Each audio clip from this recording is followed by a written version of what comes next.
കൺവീനിയൻസിൽ എനിക്ക് ഏറ്റവും ഒരു ബുദ്ധിമുട്ടായിട്ട് പലപ്പോഴും തോന്നുന്നത് ഈ ഒരു റിയർ വ്യൂ മിററിന്റെ മാനുവറിംഗ് ആണ്. അത് പക്ഷെ നമ്മുടെ നാട്ടിൽ അങ്ങനെ ഒരു ചിന്തയാണ്. അത് ബേസിക്കലി അങ്ങനെ ചിന്ത വരാൻ കാര്യം എനിക്ക് തോന്നുന്നത് ആൾക്കാർ കാണുന്ന എല്ലാ കോസ്റ്റ് കട്ട് ചെയ്തേക്കുന്ന വണ്ടികളിലും ഫിക്സഡ് ആയിട്ട് കാണുന്നതുകൊണ്ടാണ് അങ്ങനെ ഒരു ചിന്ത വരുന്നത്. സ്വിഫ്റ്റ് യൂസ് ചെയ്തിട്ട് ഇതിന് യൂസ് ചെയ്യുമ്പോൾ എങ്ങനെയുണ്ട് പവർ? സ്വിഫ്റ്റിനെ കമ്പയർ ചെയ്ത് നോക്കുമ്പോൾ സ്വിഫ്റ്റിനെ കമ്പയർ ചെയ്ത് ഞാൻ ഒരു 19 കിലോമീറ്റർ മൈലേജ് പറഞ്ഞിട്ട് ഇപ്പൊ എനിക്ക് കിട്ടിക്കൊണ്ടിരിക്കുന്നത് 13 ആണ്. ഇപ്പൊ സെയിലുള്ള വണ്ടികൾ കോമ്പീറ്റ് ചെയ്യാൻ വേണ്ടി നിങ്ങൾ ഏറ്റവും വലിയൊരു സെല്ലിംഗ് പോയിന്റ് പറയുന്നത് മൈലേജ് ആണ്. ആ മൈലേജും കൂടി ഇല്ലെങ്കിൽ നിങ്ങൾ പല കാര്യത്തിൽ കോംപ്രമൈസ് ചെയ്തിട്ടുണ്ട്. മൈലേജ് ഇല്ലെങ്കിൽ പിന്നെ ഈ വണ്ടി ആൾക്കാരെങ്ങനെ ചൂസ് ചെയ്യുന്ന വെച്ചപ്പോൾ അവർ പറഞ്ഞു. ഹലോ ഫ്രണ്ട്സ്, വോക്കത്തിനഫിൻ്റെ ഏറ്റവും പുതിയ എപ്പിസോഡിലേക്ക് സ്വാഗതം. നമ്മൾ ഇന്ന് അകത്തിരുന്നുകൊണ്ടാണ് ഇൻട്രോ എടുക്കുന്നത്, പുറത്ത് നമ്മൾ സെറ്റ് ചെയ്തില്ല. അപ്പം നമ്മൾ ഇന്ന് കൊണ്ടുവന്നിരിക്കുന്ന സിട്രോൺ C3യുടെ ഫീൽ വേരിയൻ്റ് ആണ്, അതായത് മിഡ് വേരിയൻ്റ് ആയിട്ട് വരുന്ന വാഹനമാണ്. അതിൻ്റെ ഒരു യൂസർ എക്സ്പീരിയൻസിനായിട്ടാണ് നമ്മൾ വന്നിരിക്കുന്നത്. സിട്രോൺ C3യുടെ ഒരു യൂസർ എക്സ്പീരിയൻസ് വിശദമായിട്ട് നമ്മൾ ഓൾറെഡി ചെയ്തിട്ടുണ്ട്, 1 hour ഉണ്ടായിരുന്ന ആ വീഡിയോ. അപ്പം നമ്മൾ പെട്ടെന്ന് ഒരു യൂസർ എക്സ്പീരിയൻസ് ചെയ്യാം. അതായത് ഈ ഒരു വേരിയൻറ്റിൻ്റെ യൂസറിനോട് ചോദിച്ച് നമുക്ക് കാര്യങ്ങളൊന്നറിയാം. ഹായ് ബ്രോ, ചേട്ടൻ്റെ പേര് എങ്ങനെയാണ്? എൻ്റെ പേര് ബോബൻ. ഓക്കെ. ഞാനൊരു സീ ഫുഡ് എക്സ്പോർട്ടിങ്ങിൽ വർക്ക് ചെയ്യുന്നതാണ്. ഓക്കെ. അപ്പം സിട്രോൺ എടുത്തിട്ട് ഇപ്പോൾ എത്ര കാലമായി? ഞാനിപ്പോൾ ജസ്റ്റ് 2 months ഫസ്റ്റ് സർവീസ് ഇപ്പോൾ ആഴ്ച ചെയ്യാനായിട്ടിരിക്കുന്നു. ഓക്കെ. കറക്റ്റായിട്ട് കിലോമീറ്റർ പറഞ്ഞാൽ 1947 കിലോമീറ്റർ ആയിട്ടുള്ളൂ. ഓക്കെ. 60 സംതിങ് ആകുമ്പോൾ നമുക്ക് ഫസ്റ്റ് സർവീസ് വരും. ബേസിക്കലി ഞാൻ നേരത്തെ ഉപയോഗിച്ചുകൊണ്ടിരുന്ന ഒരു സ്വിഫ്റ്റ് ആണ് യൂസ് ചെയ്തത് അല്ലേ? സ്വിഫ്റ്റ് VXA ആണ് ഉപയോഗിച്ചുകൊണ്ടിരുന്നത്. ഓക്കെ. ഞാൻ അന്ന് അതായിരുന്നു എൻ്റെ ഫസ്റ്റ് വണ്ടി. അപ്പോൾ അതെടുക്കുമ്പോഴും എൻ്റെ പ്രയോറിറ്റികൾ എന്ന് പറഞ്ഞാൽ ഒന്ന് കംഫർട്ടബിൾ ആയിട്ട് ഓടിക്കണം, ഹാൻഡ്ലിംഗ് വേണം, സിറ്റി ഡ്രൈവ് ആണ് കൂടുതൽ. അപ്പോൾ നമുക്ക് ഹാൻഡ്ലിംഗ് ഒത്തിരി വലിയ വണ്ടി ആയിക്കഴിഞ്ഞാൽ നമുക്ക് നമ്മുടെ മാനൂവറിങ്ങിനുള്ള ബുദ്ധിമുട്ടുകൾ. പിന്നെ രണ്ടാമതെന്ന് വെച്ച് കഴിഞ്ഞാൽ നമുക്ക് മൾട്ടി ഫംഗ്ഷൻ സ്റ്റിയറിംഗ് വീല് മസ്റ്റാണ്. അതായത് കോളുകൾ ഇഷ്ടംപോലെ വരുന്നതുകൊണ്ട് നമുക്ക് സ്റ്റിയറിംഗ് കൺട്രോൾസ് എല്ലാം അതിനകത്ത് തന്നെ എല്ലാം കൺട്രോൾ ചെയ്യുന്ന രീതിയിൽ ഓഡിയോ കൺട്രോളും കോളും എല്ലാം ചെയ്യും. ആക്ച്വലി സ്വിഫ്റ്റ് VXAക്ക് കാർപ്ലേ ഉണ്ടായിരുന്നില്ല. പക്ഷെ നമ്മൾ ഫോണിൽ സിരി വെച്ച് ബ്ലൂടൂത്തുമായിട്ട് സിഗ്നലൈസ് ചെയ്തിട്ട് നമുക്കത് കാർപ്ലേ പോലെ തന്നെ യൂസ് ചെയ്യായിരുന്നു. അപ്പോൾ അങ്ങനെ ഒരു അഡ്ജസ്റ്റ്മെന്റിൽ അത് കൊണ്ട് അപ്പോൾ സ്വിഫ്റ്റ് വളരെ കംഫർട്ടബിൾ ആയിട്ട് പോയിക്കൊണ്ടിരുന്നതാണ്. അപ്പോൾ അങ്ങനെ ഇരുന്നപ്പോൾ കുറച്ചും കൂടി വലിയൊരു വണ്ടി എടുക്കണം എന്നുള്ളൊരു ഇതിലാണ് പിന്നെ സ്വിഫ്റ്റ്. അപ്പോൾ സ്വിഫ്റ്റ് 3 കൊല്ലമായിരുന്നു. 3 കൊല്ലം കൊണ്ട് തന്നെ ഏകദേശം 75,000 കിലോമീറ്റർ ഓടി. അത്രയ്ക്ക് നമുക്ക് ഓട്ടം ഉണ്ട്, 25,000 ഓടുന്നുണ്ട്. അപ്പോൾ അങ്ങനെ വന്നപ്പോഴാണ് ഇപ്പം 3 year ആയി. അപ്പോൾ പിന്നെ എന്നാൽ മാറ്റിയേക്കാം, ഇനിയും പോയി കഴിഞ്ഞാൽ അതിൻ്റെ ലൈഫിനെ അത് ബാധിക്കുന്നു. നമുക്ക് കമ്പാരിറ്റീവ്ലി നല്ലൊരു ബെറ്റർ പ്രൈസ് കിട്ടി. ഇപ്പോൾ അത് വെച്ചിട്ടാണ് നമ്മളങ്ങനെ ഇത് നോക്കിയത്. അപ്പോൾ സിട്രോൺ ഞാൻ അത്യാവശ്യം വണ്ടികളെ നല്ല രീതിയിൽ ഫോളോ ചെയ്യുന്നുണ്ട്. സിട്രോണിന് ഞാൻ പണ്ട് മുതലേ കേട്ടിട്ടുണ്ട്. പിന്നെ യൂറോപ്പിലൊക്കെ പല സ്ഥലത്തും ഞാൻ റഷ്യയിലൊക്കെ പോയപ്പോൾ അവിടെ അത്യാവശ്യം സിട്രോൺ ഉള്ളതുണ്ട്. അപ്പോൾ സിട്രോണിനെ പറ്റി കംഫർട്ടിന് വേണ്ടി ഏറ്റവും കൂടുതൽ സിട്രോൺ വണ്ടി നമ്മൾ ഒത്തിരി കണ്ടിട്ടുണ്ട്. പിന്നെ അതല്ലാതെയും നമ്മൾ കേട്ടിട്ടുണ്ട് സിട്രോൺ കംഫർട്ടിന് വേണ്ടി ഏറ്റവും കൂടുതൽ ആറാണ്ടി നടത്തുന്ന ഒരു ബ്രാൻഡാണെന്നത്. സസ്പെൻഷൻ ആൻഡ് അപ്പോൾ പിന്നെ C5 ഒന്നും നമുക്ക് അഫോർഡ് ചെയ്യാൻ പറ്റുന്ന ഒരു വണ്ടിയായിരുന്നില്ല. അപ്പോൾ അങ്ങനെയാണ് നമ്മൾ ഇതിലേക്ക് അപ്പോൾ C3 വരുന്നുണ്ടെന്നിങ്ങനെ ഇത് വന്നു. C3 വന്നു. അപ്പോൾ നമ്മൾ C3 ഓടിച്ചു നോക്കി. അപ്പോൾ ഞാൻ അവർ വിളിച്ച് ഒരു പ്രീ പ്ലാൻഡ് ആയിരുന്നില്ല സിട്രോൺ എടുക്കുന്ന കാര്യത്തിൽ. അപ്പോൾ അവർ വിളിച്ച് നമ്മളൊന്ന് ജസ്റ്റ് ഒന്ന് ഒരു എൻക്വയറിക്ക് വേണ്ടി വിളിച്ചു. അപ്പോൾ അവർ വന്ന് ടെസ്റ്റ് ഡ്രൈവ് ചെയ്യാൻ ടെസ്റ്റ് ഡ്രൈവ് ചെയ്തപ്പോൾ ഞാൻ സ്ഥിരം ഓടിക്കുന്ന റൂട്ടിൽ തന്നെ, അതായത് കുണ്ടന്നൂർ അരൂര് ആ ഒരു വൈറ്റിലെ റൂട്ടിൽ തന്നെ ഒന്ന് ഓടിച്ചു. അപ്പോൾ അവർ പറഞ്ഞ പോലെ തന്നെ അവർ ക്ലെയിം ചെയ്യുന്ന പോലെ തന്നെ സസ്പെൻഷൻ വളരെ ഇമ്പ്രസീവായിട്ട് തോന്നി. സസ്പെൻഷൻ ഇനിയും വളരെ എന്നെ ഒത്തിരി ഇത് ചെയ്യുന്നത്. കാരണം ഒത്തിരി ലോങ് പോകുമ്പോൾ എനിക്ക് ഒത്തിരി അത്യാവശ്യം ബൾക്കി ആയിട്ടുള്ള ഒരാളായതുകൊണ്ട് നടുവേനയുടെ ചെറിയൊരു ഇഷ്യൂ വരും എന്നുള്ളൊരു പേടിയുള്ളതുകൊണ്ടാണ് ഞാൻ അപ്പോൾ അങ്ങനെ ഇത് തന്നെ എടുക്കാമെന്ന് വെച്ചു. പിന്നെ അവരുടെ സർവീസുകളെല്ലാം, അതായത് ഡെലിവറിക്ക് വേണ്ടി പോസ്റ്റ് ഡെലിവറി, പ്രീ ഡെലിവറി സർവീസുകളെല്ലാം പക്കയായിരുന്നു. പറഞ്ഞ ടൈമിൽ തന്നെ ഒരു സാധനം വണ്ടി നമുക്ക് തന്നു. വണ്ടി ഓൾറെഡി അവിടെ സ്റ്റോക്ക് ഉണ്ടായിരുന്നു, പറഞ്ഞ ടൈമിൽ തന്നെ തന്നു. അപ്പം എത്ര നാളെടുത്തു? 2 വീക്സിനുണ്ട്. ബുക്ക് ചെയ്തതിനു ശേഷം ഏതാണ്ട് എനിക്ക് തോന്നുന്നു 7 ദിവസം കൊണ്ട് വണ്ടി കിട്ടി. ടോട്ടൽ പ്രോസസ്സിങ് 2 വീക്സ് എടുത്തുള്ളൂ. വണ്ടി ടെസ്റ്റ് ഡ്രൈവ് ചെയ്തു. അപ്പോൾ ഞാൻ എൻ്റെ ഡോക്യുമെന്റ്സ് കൊടുത്തു. 2 ദിവസം കഴിഞ്ഞപ്പോൾ അവർ ഓക്കെ പറഞ്ഞു. അത് കഴിഞ്ഞ് ഒരു 7 ദിവസം കഴിഞ്ഞപ്പോൾ വണ്ടി ഡെലിവറി തന്നു. അപ്പം ഇത് വേരിയന്റ് മിഡ് വേരിയന്റ് ആണ്, ഫീൽ വേരിയന്റ് അല്ലേ? പ്യൂർടെക് ഫീൽ വേരിയന്റ്. ടർബോയുടെ ആക്ച്വലി അവർക്ക് 3 വേരിയന്റ് അല്ലേ ഉള്ളത്.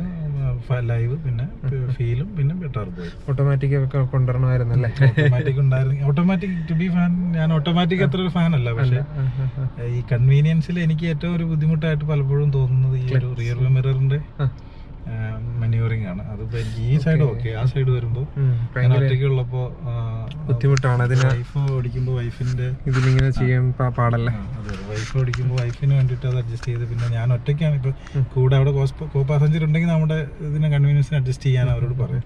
അല്ലെങ്കിൽ നമ്മളിപ്പോ ഇത് ഇട്ടിട്ട് ബെൽറ്റ് ഇട്ടിട്ട് എടുക്കല് ഇത്തിരി ഒരു ബുദ്ധിമുട്ടാണ്. അതൊരു ബുദ്ധിമുട്ടായിട്ട് തോന്നിയിട്ടുണ്ട്. പക്ഷെ ഞാനിത് ബുക്ക് ചെയ്ത സമയത്ത് തന്നെ ഞാൻ അവരുടെ സർവീസ് ഷെഡിനോട് ചോദിച്ചപ്പോൾ അവരോട് സെയിൽസിൽ അവർ പറഞ്ഞു, അതായത് പുതിയ വരുന്ന നെക്സ്റ്റ് ഇയർ വരുന്ന വേരിയന്റുകളിൽ അത് ഇലക്ട്രോണിക് അഡ്ജസ്റ്റ്മെന്റിലേക്ക് വരുന്നുണ്ട്. അപ്പോൾ അത് ചെയ്യാനുള്ളൊരു സ്ലോട്ട് ഇവിടെ കിടക്കുന്നുണ്ട്. അപ്പോൾ ഞാൻ പറഞ്ഞിട്ടുണ്ട് എനിക്ക് ചെയ്യാൻ പറ്റുമല്ലോ എന്ന് വെച്ചപ്പോൾ അത് അങ്ങനെ ഒരു അപ്ഡേഷൻ വന്നാൽ അത് നിങ്ങൾക്ക് വെച്ച് തരാൻ പറ്റും. അതിനുള്ള സ്ലോട്ട് ഇവിടെ ഇട്ടിട്ടുണ്ട് അവർ. ഞാനപ്പോൾ ഇവിടെയല്ല, ഇന്ത്യയിൽ ഇറങ്ങാത്ത മറ്റു പല വേരിയന്റുകളും നോക്കിയപ്പോൾ ഇവിടെയാണ് ഇലക്ട്രോണിക് അഡ്ജസ്റ്റ്മെന്റ് കിടക്കുന്നത്. നമ്മുടെ ബ്രസേലൊക്കെ ഉള്ള പോലുള്ള അഡ്ജസ്റ്റ്മെന്റ്. അപ്പോൾ അത് ചെയ്യാൻ പറ്റും. അപ്പോൾ ഇങ്ങനെ ഒരു സ്ലോട്ടും കൂടി കിടക്കുന്നതുകൊണ്ട് പോവളി അവർ അങ്ങോട്ട് വന്നാൽ അപ്ഡേഷൻ വന്നാൽ അവരത് ചെയ്തു തരുമെന്ന് എന്നോട് ഞാൻ അവരെ സെയിൽസ് ഹെഡിനെ കയറി കണ്ടപ്പോൾ അപ്ഡേഷൻ വന്ന സാറിന് എന്തായാലും ചെയ്തു തരാമെന്ന് പറഞ്ഞു. ആ ഒരു ഉറപ്പും കൂടി കിട്ടിയിട്ടാണ് പിന്നെ നമ്മൾ അത് ഞാൻ നേരത്തെ തന്നെ പറഞ്ഞിട്ടുണ്ട്, അത് വന്നാൽ എനിക്ക് ചെയ്തു തരണം, അത് വരും എന്ന് തന്നെയാണ് അവർ പറയുന്നത്. അല്ലാതെ ഞാൻ നോക്കിയിട്ട് 2023 ഈ C3 വന്നതിലും അത് കാണുന്നില്ല. ഇത് തന്നെ മറ്റേ ഇലക്ട്രിക് വേർഷൻ ആക്കിയിട്ടുണ്ടെന്ന് മാത്രമേ ഉള്ളൂ. അതിന്റെ അകത്തുള്ള ഗാഡ്ജറ്റ്സിനൊന്നും ഒരു മാറ്റം കാണുന്നില്ല. അപ്പൊ ചെറിയൊരു ഡിസപ്പോയിന്റ്മെന്റ് ആ കാര്യത്തിലുണ്ട്. അത് കൊണ്ടുവരുമായിരിക്കും.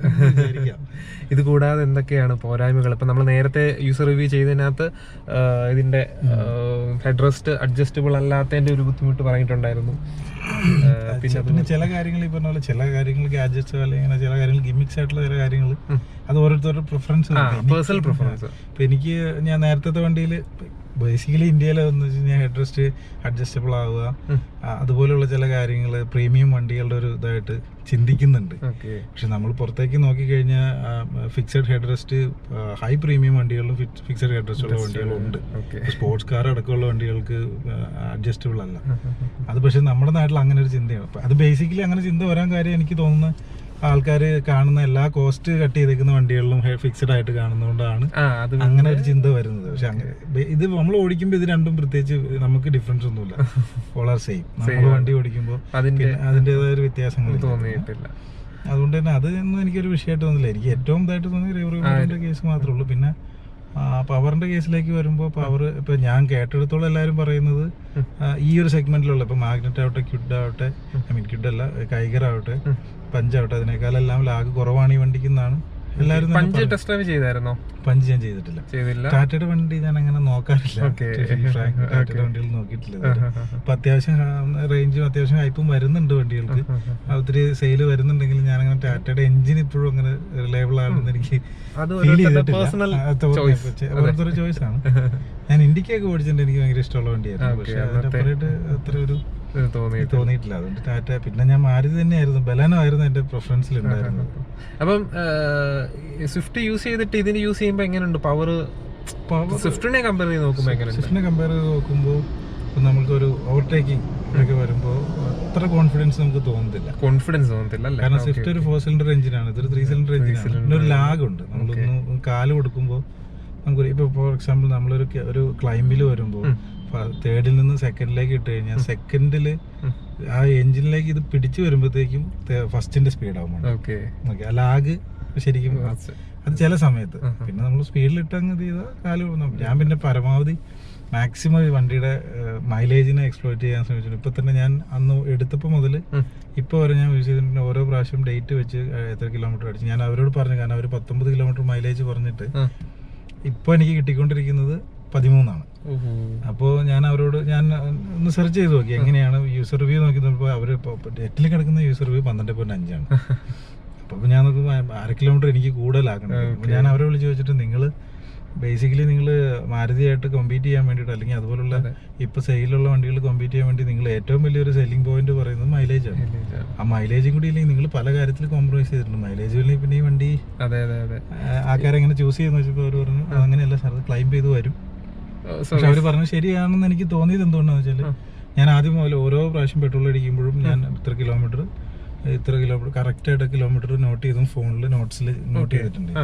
അപ്പോൾ അങ്ങനെ നോട്ട് ചെയ്യുമ്പോൾ എനിക്ക് കിട്ടിയത് എന്താണെന്ന് വെച്ചാൽ ഇപ്പോൾ ഒരു 15-ലാണ് പോയിക്കൊണ്ടിരിക്കുന്നത്. ഓക്കെ 13 ഇപ്പം ഞാനത് നോക്കുമായിരുന്നു. 15 ഓരോ മൈലേജ് ഞാനിങ്ങനെ ഓരോ പ്രാവശ്യം അടിക്കുമ്പോഴും ഇപ്പോൾ ഇത് ഫുള്ള് ഞാൻ ഇതിനകത്ത് എത്രയും ഫ്യൂവൽ അടിച്ചിട്ടുണ്ടെന്ന് ഇതിനകത്തുണ്ട്. ലാസ്റ്റ് ഞാൻ അടിച്ചേക്കുന്ന 16-ാം തീയതി ഈ മാസം 16-ന് അടിച്ച ഫ്യൂവലിലാണ് പോയിക്കുന്നത്. അപ്പോൾ ഓൾമോസ്റ്റ് ഒരു 15 കിട്ടുന്നുണ്ട്.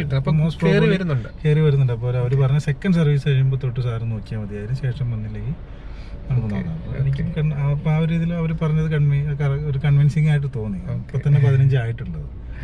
കോസ്റ്റ് കട്ടിങ്ങിന് വേണ്ടി പല കാര്യങ്ങളും ഇൻസ്ട്രുമെന്റ് ക്ലസ്റ്റർ പല കാര്യങ്ങളും കുറച്ചിട്ടുണ്ട്.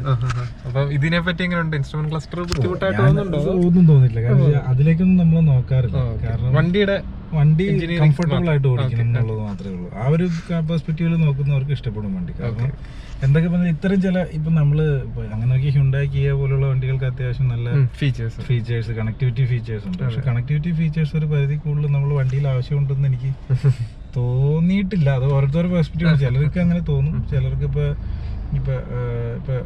360 ഡിഗ്രി ക്യാമറ വേണമെന്ന് നിർബന്ധിക്കുന്നവരുണ്ട്. അത് ഉണ്ടെങ്കിൽ ഗുണമാണ്, നമുക്ക് വളരെ ഫ്രീ ആയിട്ട് മെനൂവർ ചെയ്യാം. പക്ഷെ നമുക്ക് ഈ പറഞ്ഞ പോലെ ഗ്ലാസ്സിൽ നോക്കി ചെയ്യാനുള്ള ഒരു ഇതുണ്ടെന്നുണ്ടെങ്കിൽ നമുക്ക് അതിൻ്റെ ഒരു ആവശ്യം വരാറില്ല. പിന്നെ ഈ ഇതിലേക്ക് നോക്കി കഴിഞ്ഞാലും സ്പീഡ് കൂടിക്കഴിഞ്ഞാൽ വണ്ടി അത് അലേർട്ട് ചെയ്ത് തരും. അതിന്റെ അപ്പുറമായിട്ട് നമ്മൾ ഇതിൽ നോക്കിയല്ലോ 80-ല് വേറെ ബാക്കി കാര്യങ്ങളെല്ലാം ഇതിനകത്തുണ്ട്. അപ്പൊ അത് പറയുന്ന അതേ പോയിന്റ് തന്നെ. ഇത്രയും വലിയൊരു കൺട്രോൾ ഉള്ളപ്പോൾ നമുക്ക് പിന്നെ ഇവിടെ ഒരു ഇതെങ്ങനെയുണ്ട്? നല്ല സെൻസിറ്റീവ് ആണ്. ബ്രൈറ്റ്നസ് കുറച്ചിട്ടേക്കാണ് അല്ലേ? അത് ബ്രൈറ്റ്നസ് കുറച്ച് ഓക്കെ അതും വലിയ ലാഗും കാര്യങ്ങളൊന്നും ഇല്ല. ഓക്കെ അപ്പം അതൊക്കെയാണ്. ഇപ്പോൾ മൈലേജിൻ്റെ കാര്യങ്ങൾ പറഞ്ഞു. ഇനി പ്രൈസിൻ്റെ കാര്യം നമ്മൾ ചോദിച്ചില്ല.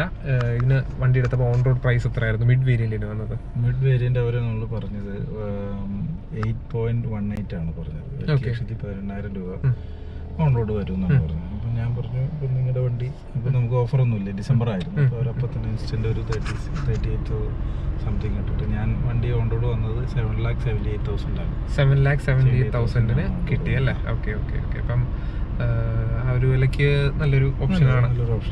മറ്റേ സ്വിഫ്റ്റിന്റെ അത്രയും ഒരു ഗ്രൗണ്ട് ക്ലിയറൻസ് കൂടിയ വണ്ടിയാണ്. കുറച്ചും കൂടി ഒരു പ്രോമിനന്റ് ആയിട്ട് വണ്ടിയിൽ ഇരിക്കുന്ന പോലെ തോന്നും. പിന്നെ സീറ്റ് ആണെങ്കിൽ അവർ പറഞ്ഞ പോലെ ഇച്ചിരി ലുംബാർ സപ്പോർട്ടിന് വേണ്ടി ജസ്റ്റ് ഒന്ന് പുറത്തായിട്ട് പ്രൊജക്ട് ചെയ്ത് നിൽക്കുന്നുണ്ട്.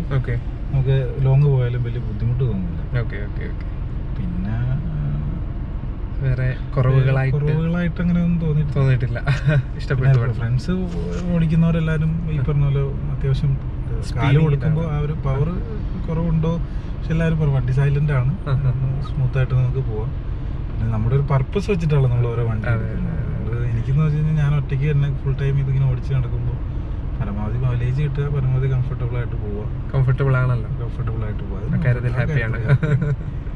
നമ്മൾക്ക് വേണ്ടുന്ന കാര്യങ്ങളെല്ലാം ഉണ്ട്. പറഞ്ഞ പോലെ മൾട്ടി ഫംഗ്ഷൻ സ്റ്റിയറിംഗ് വീലുമായി കാർപ്ലേ ഓഡിയോ എല്ലാം ഉണ്ട്, എല്ലാ കാര്യങ്ങളും. അപ്പൊ പിന്നെ നമുക്ക് അങ്ങനെ വേറെ ബുദ്ധിമുട്ടുകളൊന്നും ഇതുവരെ തോന്നിയിട്ടില്ല. സ്പേസും കാര്യങ്ങളും ഞാൻ വണ്ടി ആദ്യം എടുക്കുമ്പോൾ വണ്ടിയിൽ ഏറ്റവും ആദ്യം നോക്കിയത് വീൽ ബേസും ഈ പറഞ്ഞ പോലെ ഹാപ്പി സ്പേസ് എന്ന് പറഞ്ഞ ഒരു സെല്ലിംഗ് പോയിന്റുമാണ് നോക്കിയത്. അപ്പോൾ സ്പേസ് ഇപ്പോൾ നമ്മൾ അത്യാവശ്യം എനിക്ക് കാലിറക്കി ഇട്ടാലും പുറകിലുള്ള ഇപ്പോൾ ഞാൻ സ്വിഫ്റ്റിന് ഞാൻ ഏറ്റവും കൂടുതൽ അനുഭവിച്ചൊരു ബുദ്ധിമുട്ട് വെച്ചാൽ 4 പേര് കയറി കഴിഞ്ഞാൽ ഞാൻ ഈ സീറ്റ് ഇങ്ങനെ കയറ്റിയിടുമ്പോൾ പിന്നെ എനിക്ക് ഭയങ്കര ഞാൻ ഇങ്ങനെ ഇരുന്ന് ഓടിക്കും. അപ്പോൾ ആ ബുദ്ധിമുട്ടില്ല. ആള് പുറകെ കയറിയാലും എനിക്ക് കംഫർട്ടബിൾ ആയിട്ട് തന്നെ ഇരിക്കാം. ആ ഒരു വീൽ ബേസിന്റെ ഒരു അത് അവർ പറയുന്നത് ഇത് തന്നെ നമുക്കുണ്ട്. പിന്നെ ബാക്കി കാര്യങ്ങൾ ചെറിയൊരു ഒരു മീഡിയോക്കർ ലെവലിലാണ് നിൽക്കുന്നത്. ഈ പറഞ്ഞല്ലേ വണ്ടിയുടെ എഞ്ചിനീയറിംഗ് വണ്ടിയുടെ കംഫർട്ടബിൾ നമ്മൾ നോക്കുന്നു. ആ ഇതിൽ നോക്കുമ്പോൾ ഓക്കെയാണ്. ഓക്കെ, അപ്പം നമ്മൾ പെട്ടെന്നൊരു റിവ്യൂ ചെയ്തു, ഒരു യൂസർ എക്സ്പീരിയൻസ് നമ്മൾ പെട്ടെന്ന് കാര്യങ്ങൾ ചോദിച്ച് വിട്ടു. എങ്കിലും ചേട്ടൻ അത് വളരെ ഇൻഫോർമേറ്റീവ് ആയിട്ടുള്ള കാര്യങ്ങൾ പറഞ്ഞ് നമ്മളെ മനസ്സിലാക്കി തന്നു. Okay, thank you so much bro. Okay, അപ്പം നമ്മുടെ വീഡിയോ എല്ലാവർക്കും ഇഷ്ടപ്പെട്ടു എന്ന് വിചാരിക്കും. നമ്മൾ അകത്തിരുന്ന് ജസ്റ്റ് പെട്ടെന്ന് ചെയ്തതന്നേ ഉള്ളൂ കേട്ടോ. ഓക്കെ, അപ്പോൾ നമ്മുടെ ചാനൽ സബ്സ്ക്രൈബ് ചെയ്യാൻ മറക്കല്ലേ. നമ്മുടെ പുതിയ വീഡിയോസും ഇതുപോലെ യൂസർ എക്സ്പീരിയൻസ് വീഡിയോസ് എല്ലാം നിങ്ങൾ കാണാൻ മറക്കരുത്. അപ്പോൾ നമ്മൾ ഇനി ഇതുപോലുള്ള വീഡിയോസായിട്ട് വീണ്ടും വരുന്നതായിരിക്കും. അതുവരേക്കും ഗുഡ് ബൈ.